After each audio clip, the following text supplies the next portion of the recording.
And let me introduce you our first keynote speaker, Erich Bühler.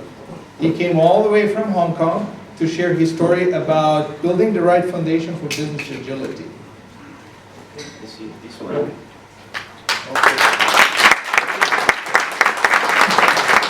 Okay, guys. Good morning. Can you hear me? Is that working? Yes, almost working. Okay, before starting, I'm gonna need something from you. I came from far away, 6-hour difference. I wake up at 5 in the morning, so please do me a favor.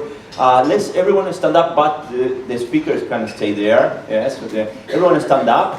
Yes, and then try to find someone whose name starts with the same letter as your name, and try to sit with that person. It can be 2 to 3 people. Okay, you ready? Let's go.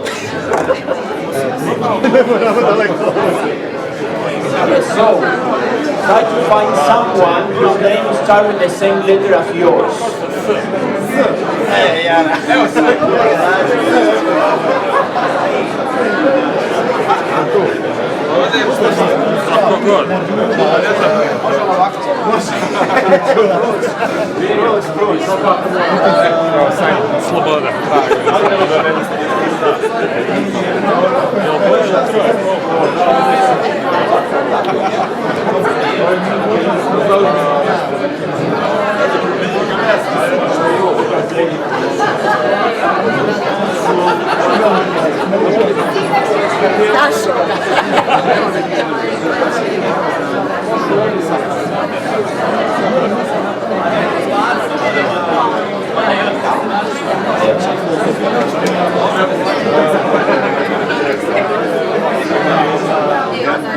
So you have 30 more seconds, guys.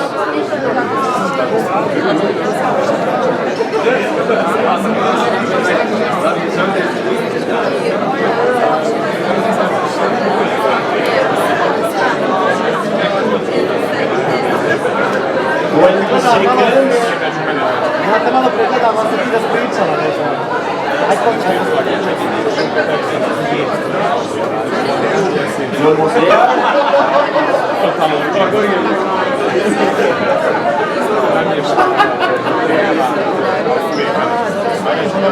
When you are ready, you sit with that person. Do you find anyone with your same name? Yes?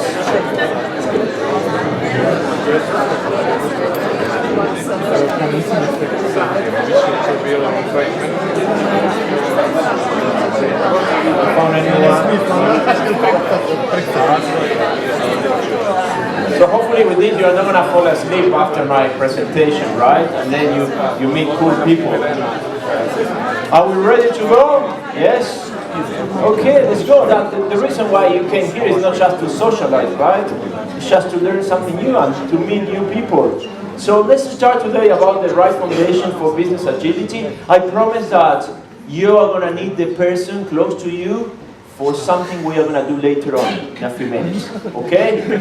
So this is what I generally find when I go to companies. They generally say 70% of transformation or change in company fail.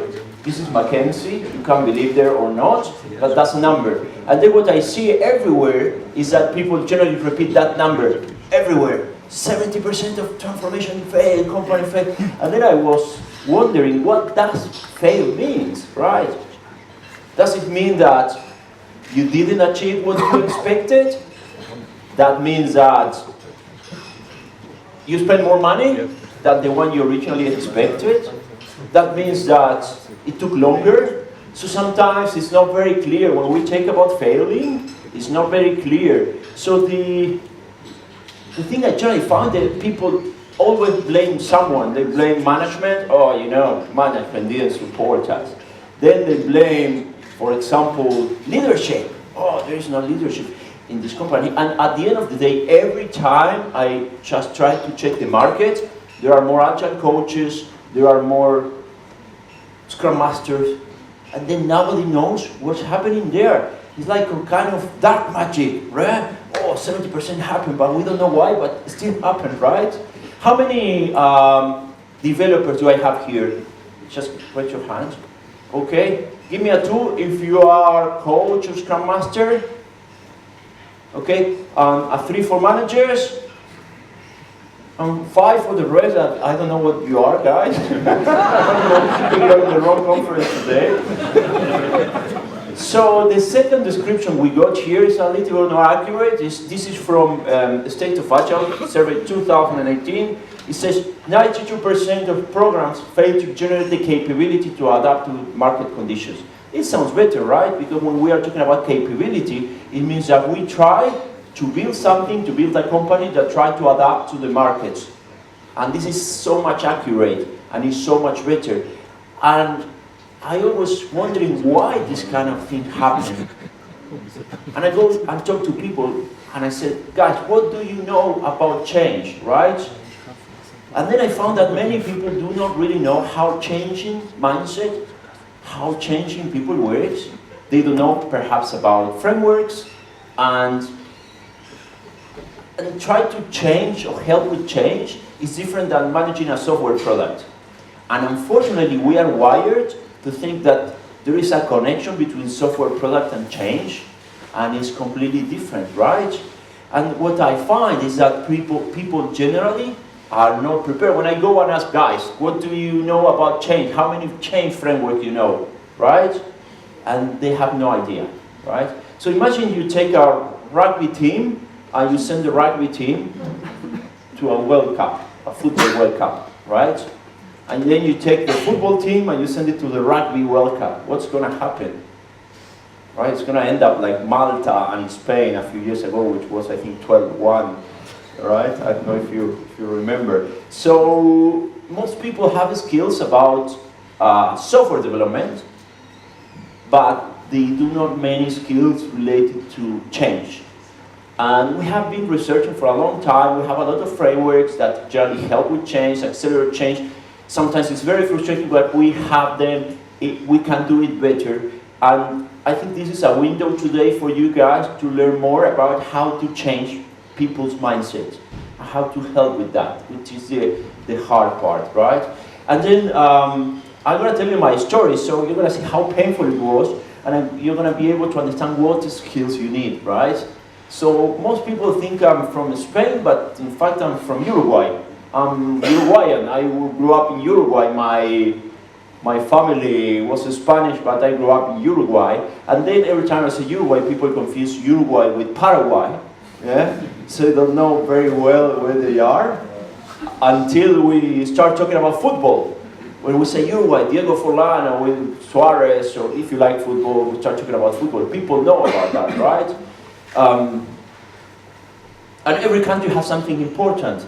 You have the Eurovision, we have the football players, right? Every country has something very important. So when we start talking about Uruguay, really nobody knows where Uruguay is. It's a very, very small country, right? And that's my family. That's my grandfather. After this was during the Civil War. They were just taking a shape, going all the way from Latin America, from Spain to Latin America. And that's, the little one is my mom, there. And it was very, very difficult situation. You know how wars are, right? We need to build society, you need to change, you need to improve so many things. And then, well, they came back to Spain a couple of times, but things didn't work, and they tried very hard, but things didn't work really. And then I grew up in a middle-class family. My father was an insurance seller. He sold insurances for people, right? And then when I was a kid, probably 8 years old, I told my father, I want to have a computer, right? And then that's probably me, the one who can have a camera there. I like technology. The little one in the middle, but my father is in the middle, and my father was always saying, Eric, you should get into insurance selling, you should sell insurances. You know, he was trying hard to teach me how to sell insurances, and he always said, the good news about selling something is that you need to understand the needs of the other people. If you talk to someone, you need to try to find out about the needs of that person before trying to sell anything, right? And then I told my father, listen, I do not really know, that's me, and that's my father, right? I do not really need to know the needs of other people, because really what I want is to develop software, right? I started very young, developed software in assembly. It was a horrible thing, right? And that was my first computer, long time ago. You probably have seen it, right? And then my father was always trying to get me into selling things. And to be honest, I've always been very bad at selling things and understanding things. So then after a few years, as an IT, I started developing software. The first thing that happened here was what we call object-oriented programming. That you probably remember that, a part of the paradigm to develop software. And then the good news here is that when you try to convince someone about the advantages of this way of working, you usually talk to people who have the same mindset, right? I talk to other developers, and then we discuss about things and we make decisions.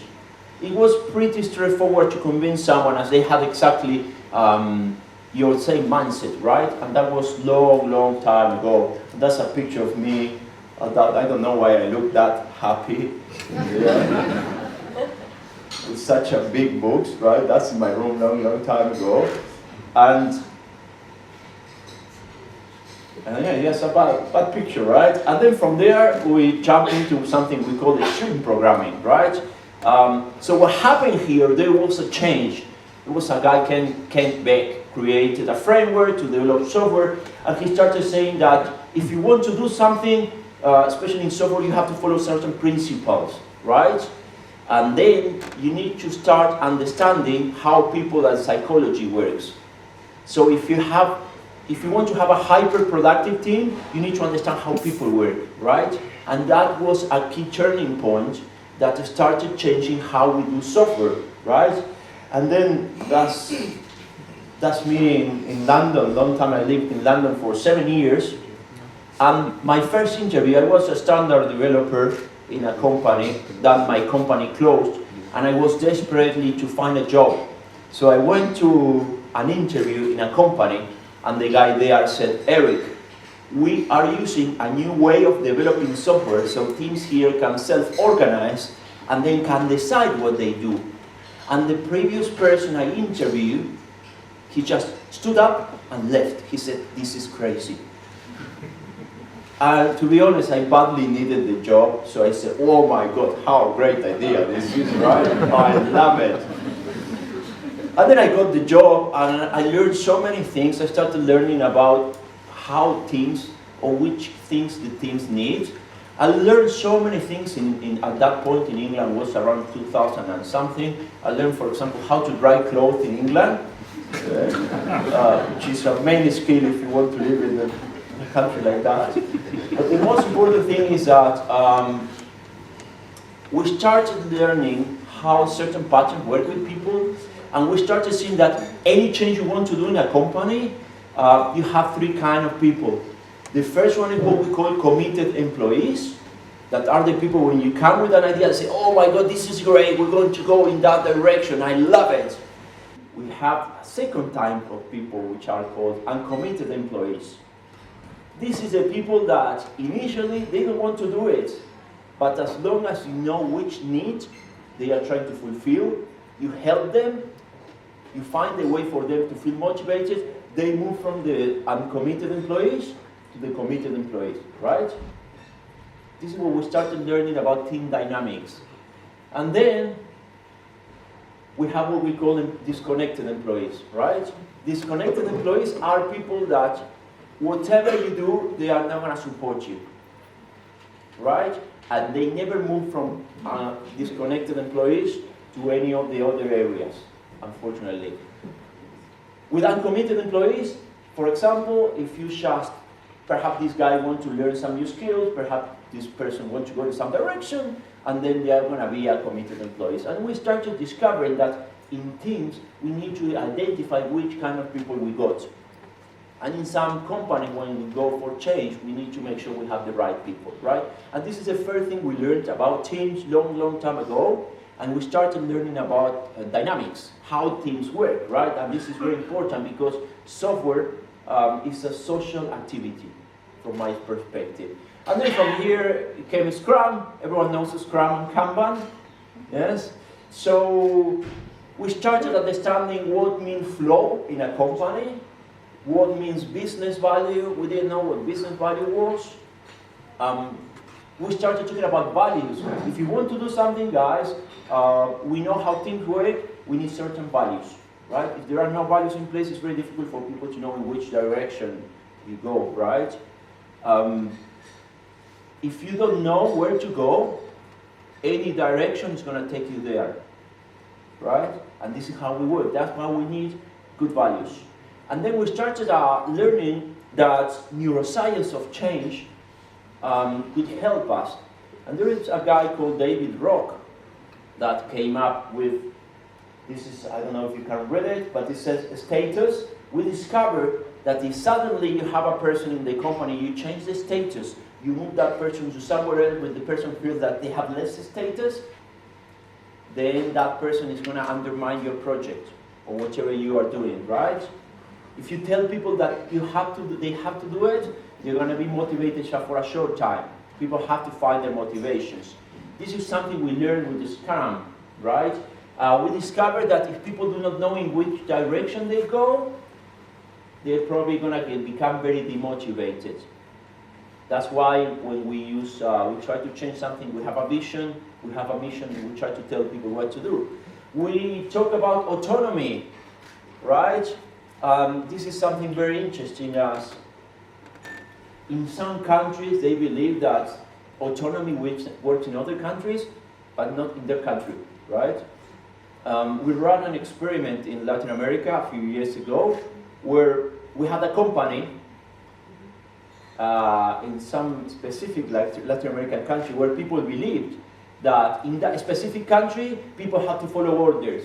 They couldn't self-organize. And everyone in the company follow orders. So what we did is I talked to the CEO and said, listen, why don't we hire other offices?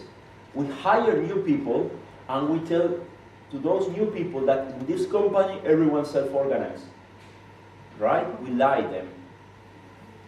Then it was completely isolated. These new offices were like 400 or 500 meters from the company. So what happened? What do you imagine that happened? They were self-organized. They self-organized. Yes, that's how it worked, right? People start self-organizing because we told them that they self-organized, and we told something else. We told them that in the company, everyone worked in pairs. Everyone worked two of them. So since the very beginning, they believed that that was true, and then started self-organizing and pairing. We told them that the minimum unity in the company were two people. So whatever they had to do it, they had to do it by two people, right? And it worked. And this is very strong. When you believe on something and people believe on that, they probably do it, right? And that was in a country where they believed that nobody could do it. And sometimes I go to some countries and they say, yeah, this works somewhere else but not here. Have you heard that? Yes. Yeah? Did it happen to you? Yes. Okay, so then we found about what we call relatedness, which is if you change people all the time from one team to another, people are not going to connect. If they do not connect, then they are not going to build something we call shared knowledge, right? They are not going to have experiences, and teams where there is a high turnover, companies in the short term could do well, but in the long term it's a disaster, right? This is all what we learned from Scrum a long time ago. And then fairness is that people feel like you're not fair with them. Teams do not work very well inside the team dynamics, right? For example, I'm the CEO and I have certain rights, but you're a team and you don't have them, right?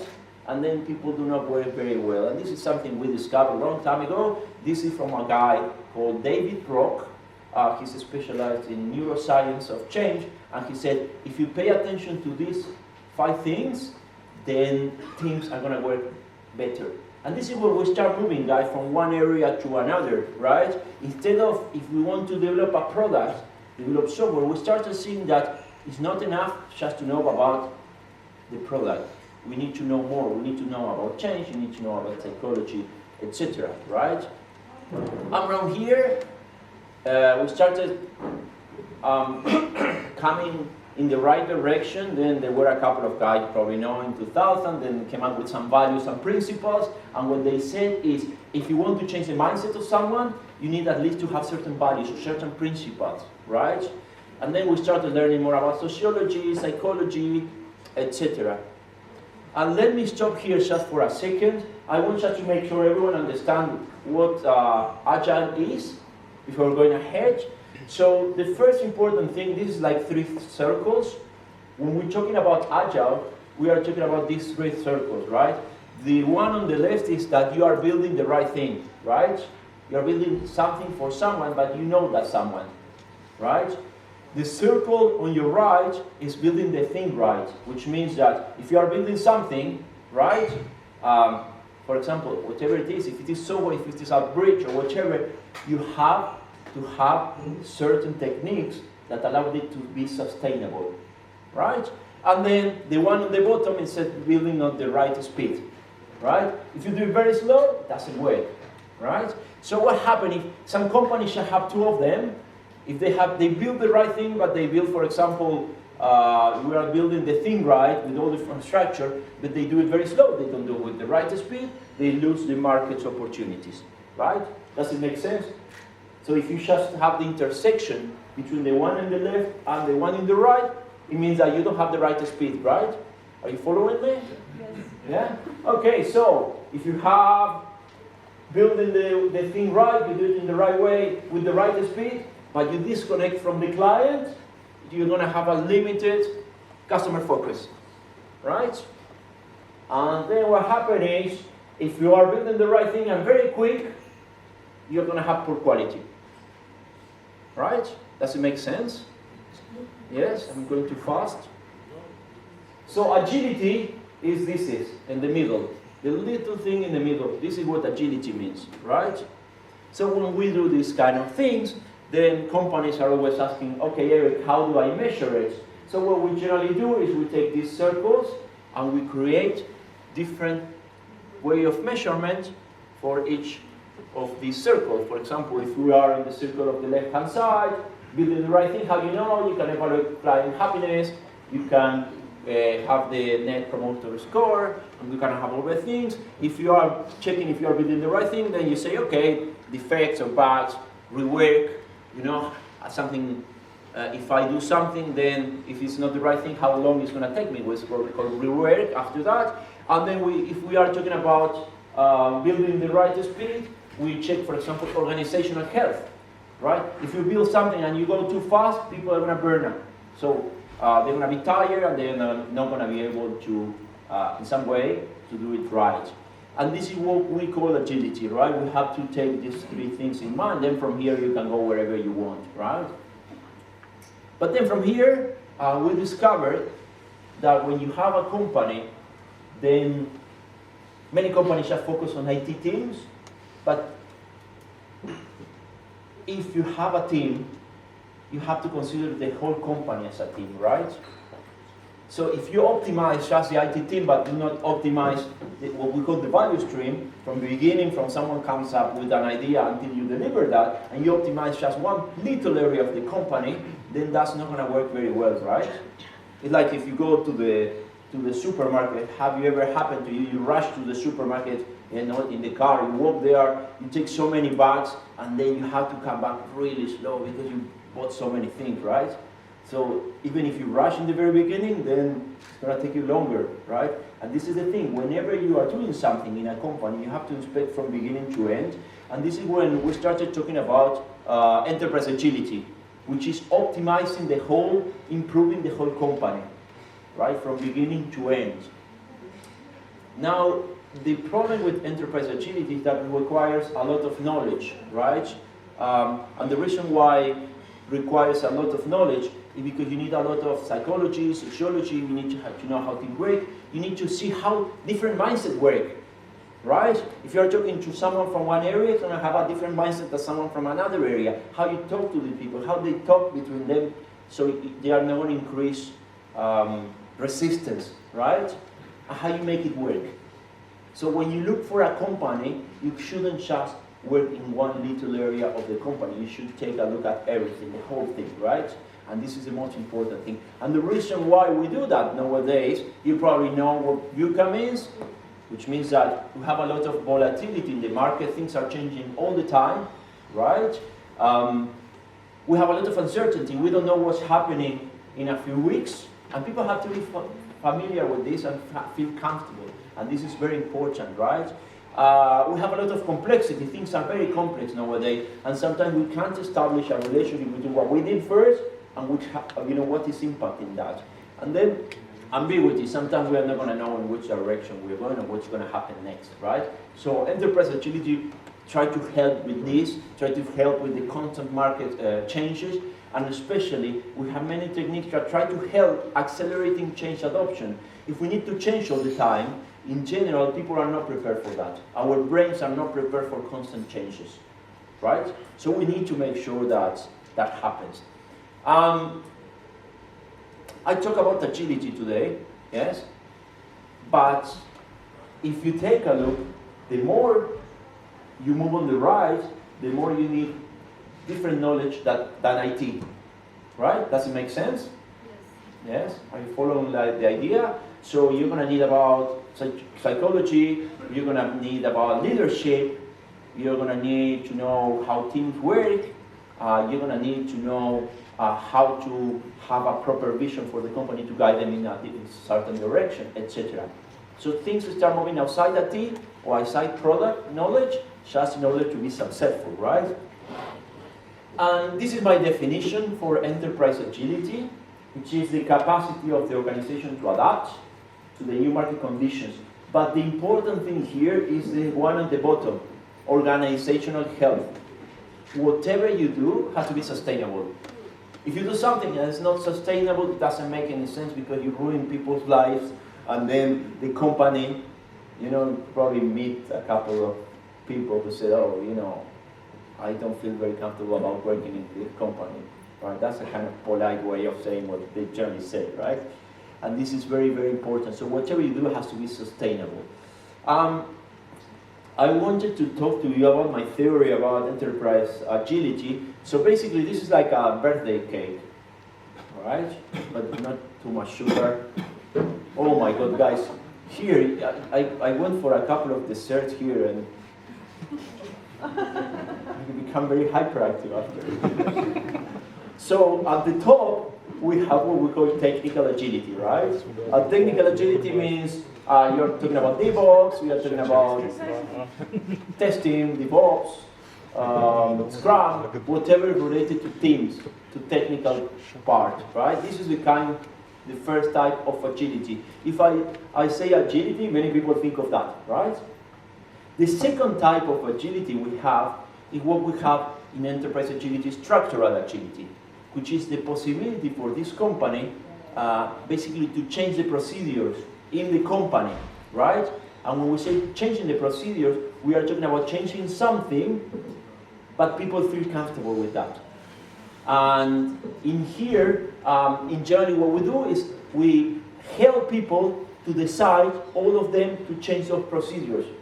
Instead of we deciding, we do it collectively, right? This is the second type of agility we have. The third type is that outcomes agility, right? Is that the company can adjust the strategy in any direction, and they are still okay.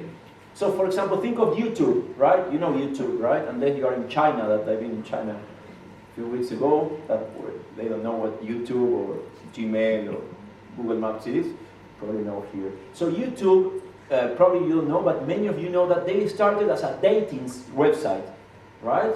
Where I was single and I uploaded a video saying, hello, I'm single, I'm looking for someone, right? And then they saw that this strategy didn't work and they decided to change the strategy, and YouTube is what it is today, right? And it happened the same with Netflix. Netflix used to send VHS tapes through post, right? And then now it's a digital company. So this is the third type of agility. Then we have what we call social agility, and this is very important. If you are in an agile company, you want people to connect, to talk between them, to have a space where it's easy. In fact, a few years ago, I was helping the Boston Consultancy Group. They opened a branch in New York, and then what they did is they put a receptor to every person in the room, and then they kept it for a few days, and then saw how people walked in the office. And then they changed the layout of the office to make sure people have to come across each other more frequently. Like bump into, not physically, right? But bump into each other. So what they did is they analyzed how people moved in the office, and then they changed the office based on that to force people to come across. So social agility is about people connecting in the company, right? About talking, about having the physical space. Why, if we have a product, you have one of the guys on the 5th floor, the other one 200 meters from here, and the developers on the basement, right? Why we do that? Doesn't make any sense. And the final one is what we call mental agility. Mental agility is the possibility for you to think of something else, to be in a different point of view. But this is different than evaluating the situation from a different point of view. So I'm going to give you an example of mental agility, and that's increase what we call neuroplasticity. That is how your neurons connect, right? If you are not enabled to have certain level of neuroplasticity or mental agility, you are not going to be able to have an agile company, because this change is going to push you in many, many directions, right? Just think for a second of a friend you admire. Do you have any friend or family member you admire? Think, yeah? Is that person very talkative? So now think of the values. You feel very comfortable with those values, right? Okay, let's do something. Let's think of someone, a politician, that you do not agree at all with his ideas or her ideas. At all, you hate that person. You hate that person at all. You don't share the values. Are you there? Can you imagine that person is in front of you, right? Now imagine you are that person. You believe on those values. You have those values, right? You start hating someone, and then you don't like certain things, and you are that person. So what happens when we do this kind of things is that your amygdala, one part of your brain, connects, and then your brain starts working in a way you don't like that, right? You feel very uncomfortable. Your brain is not prepared to do something we call reframing, which is just getting for a few seconds or minutes the values of another person, right? And then this is what happens with change. In order to accept change, you need to increase first what we call neuroplasticity. Feel comfortable with other values. It's not just about sitting and saying, okay, let's imagine that this is a client. It's about having the same values and principles as the other person. And this is very tough. And this is what we generally do with leadership in companies, right? And with everyone. So if you want people to adapt to change, first they have to be mentally flexible. Does it make sense? And these are the 5 levels of agility. So the reason why I ask your name to connect with someone is because I'm going to ask you now a very easy thing. I'm going to give you just 3 minutes. And it is, we are going to stand up. Again, yes. Yeah. And then what I'm going to ask you is, if your name starts with A, B, or C, I want you to talk about what technical agility is. If you're unlucky to be S, T, U, V, W, you're going to talk about mental agility, what this is, and I'm going to ask you also to talk about the other person, about at least one technique that you think can increase mental agility. If you are here, social agility, one technique that you think is going to increase the social agility of people connecting in the office. If you are out on agility, the same, okay? And I'm going to give you 3 minutes. Are we okay with that? Any technique that you think may bring, right?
Okay,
guys, that's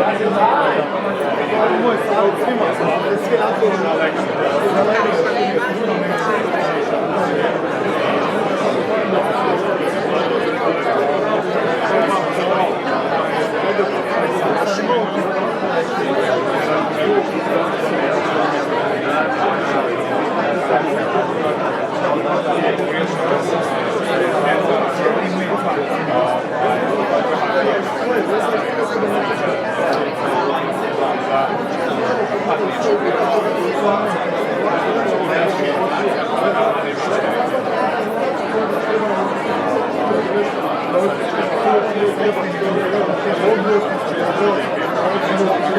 Okay, guys, let's go back. Let's sit, and then we'll continue with the chat afterwards.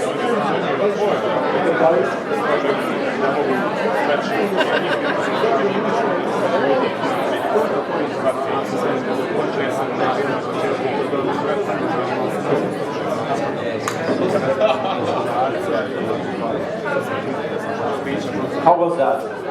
Did you discover anything new? Anything you didn't know? Yes? Okay, this is all about today, right? Just connecting with people, trying to discover what other people generally do, and try to make sure you learn as much as possible, right? And then the more I learn, I generally remember what my father said. And my father always said, you know, you need to understand the other people's needs in order to sell something. And then the more I realized that, even he was repeating that when I was a kid, long time ago, this is the case. When we need to change something in a company, you need to understand the needs, what's happening there, right? You need to understand how these 5 levels of agility connect with the needs of those people, right? What I generally do when I go to companies, I use post-it with different colors for mental agility, social agility, etc. And then we create a backlog, an improvement backlog, right? If things are too dark, like the one at the top, which means that we are ignoring the rest, right? If we are getting just post-it with ideas of social agility, it's a company where perhaps they change the environment, they change the way people connect, but they didn't do anything else. So we need to keep a balance between all of them if we want to make a change, right? And then when you take a look at the improvement backlog, you can create a Kanban where you move the post-it, make sure you have all the colors. What we do generally is we try to make sure we just choose the smallest changes, thank you, that we can do to create a bigger impact. Do not try to do many changes, people need time. Do the little thing first and experiment with that, right? So just to finish, I wanted just to talk about a little bit more about enterprise agility. Why you do when you go to a company, you have to help people change, right? What things you need? Well, generally I was thinking about again, what my father said about people needs, right? And then I said, if I go to a company, then I need to help them understand why they need a vision and mission. And they are not going to have a vision and mission if I do not understand them first which needs they need to fulfill in order for them to have a vision and mission. Does it make sense? People, when they do not want to do something, it's not because they do not want. It's because they are fulfilling their needs by doing other things, right? Then we try to generally provide different ways of leadership. Today you're going to have 2 great presentations about leadership. We need to change the way we do leadership, but the way we do leadership is not telling the guys, before you were a boss and now you're going to be a servant leader, right? Because that's not going to work. When you do that, people feel downgrading in the company. Before I was managing people, and what the hell I'm doing now, right? You need to also understand if we're going to change the structures and the procedures, how that's going to work with people, how they're going to feel about that, which needs they need to fulfill in order for us to change these procedures, right? Perhaps we need to integrate the creation of these procedures, do it collectively, to help them understand why is that happening, right?